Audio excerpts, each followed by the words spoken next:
Esse julgamento ele está neste momento no intervalo lá no Supremo Tribunal Federal. Na retomada, quem vai votar é o ministro Gilmar Mendes. E só para a gente entender a dinâmica, porque não é assim que é geralmente, né? A gente vai seguindo uma ordem já estabelecida lá de votação no Supremo Tribunal Federal. O ministro Gilmar Mendes, como ele é o decano, inclusive seria o último a se manifestar.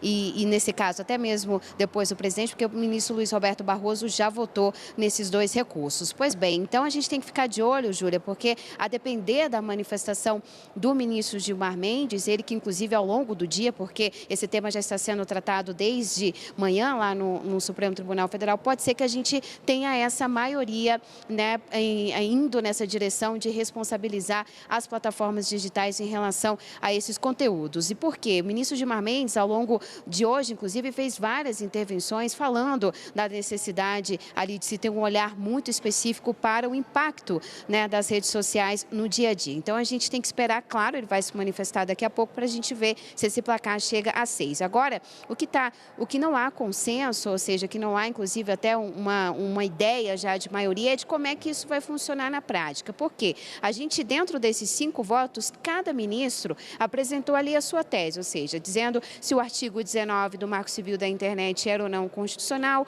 o que para alguns tem que ter, sim, essa decisão judicial, para outros basta a notificação, né, privada da pessoa, assim, do usuário, informando, né, aquela mensagem. E aí que o ministro Luiz Roberto Barroso disse é que a dinâmica vai ser assim: vamos colher os votos, né, depois vai ter inclusive uma suspensão. Então hoje a gente escuta Gilmar Mendes, amanhã o ministro Edson Fachin e também o ministro Alexandre de Moraes. E aí a gente vai ter que aguardar para ver quando vão vir os votos do ministro Nunes Marques, que inclusive disse que pediu um tempo de reflexão, não foi uma vista formal, mas pediu ali um tempo de reflexão, e também o voto da ministra Carmen Lúcia. Por quê? Nesse meio termo, Júlio, o que eles devem conversar, e isso já tem sido até uma dinâmica lá no Supremo internamente, é de como é que eles vão chegar a um consenso. O ministro Barroso disse que tem 4 pontos principais que eles precisam definir. Entre esses pontos, eles precisam decidir, até para ver se chega a essa maioria, quais casos, né, vão precisar de decisão judicial. Barroso vai na linha, por exemplo, de que quando se tratar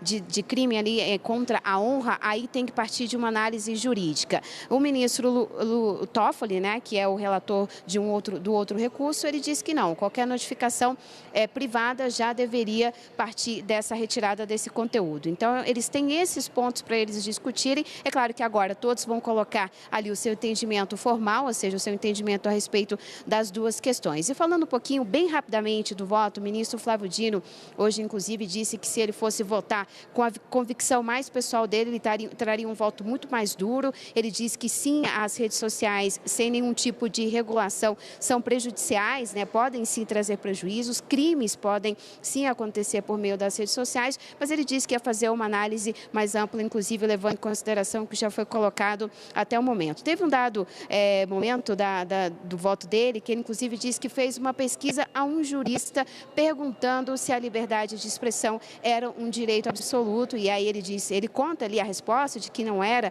um direito absoluto, e depois ele revela que foi ali uma pergunta que ele fez para a inteligência artificial da Meta. Então ele diz, olha, até a própria plataforma dizendo que não há ali uma liberdade de expressão que é um direito absoluto. Então, ele também trazendo ali essa discussão de que o que o Supremo está julgando não tem a ver com uma censura, não tem a ver com ali diminuir a liberdade de expressão das pessoas. O ministro Cristiano Zanin, que foi o primeiro a votar na tarde de hoje, ele disse que da forma como as plataformas digitais atuam hoje, elas oferecem sim perigo, não tem uma proteção, e o artigo 19 não traz essa proteção para o usuário, por isso ele votando ali também pela inconstitucionalidade do 19, mas trazendo também alguns aspectos em relação a de como esse artigo, né, poderia até ser tratado ao lado ali do artigo 21.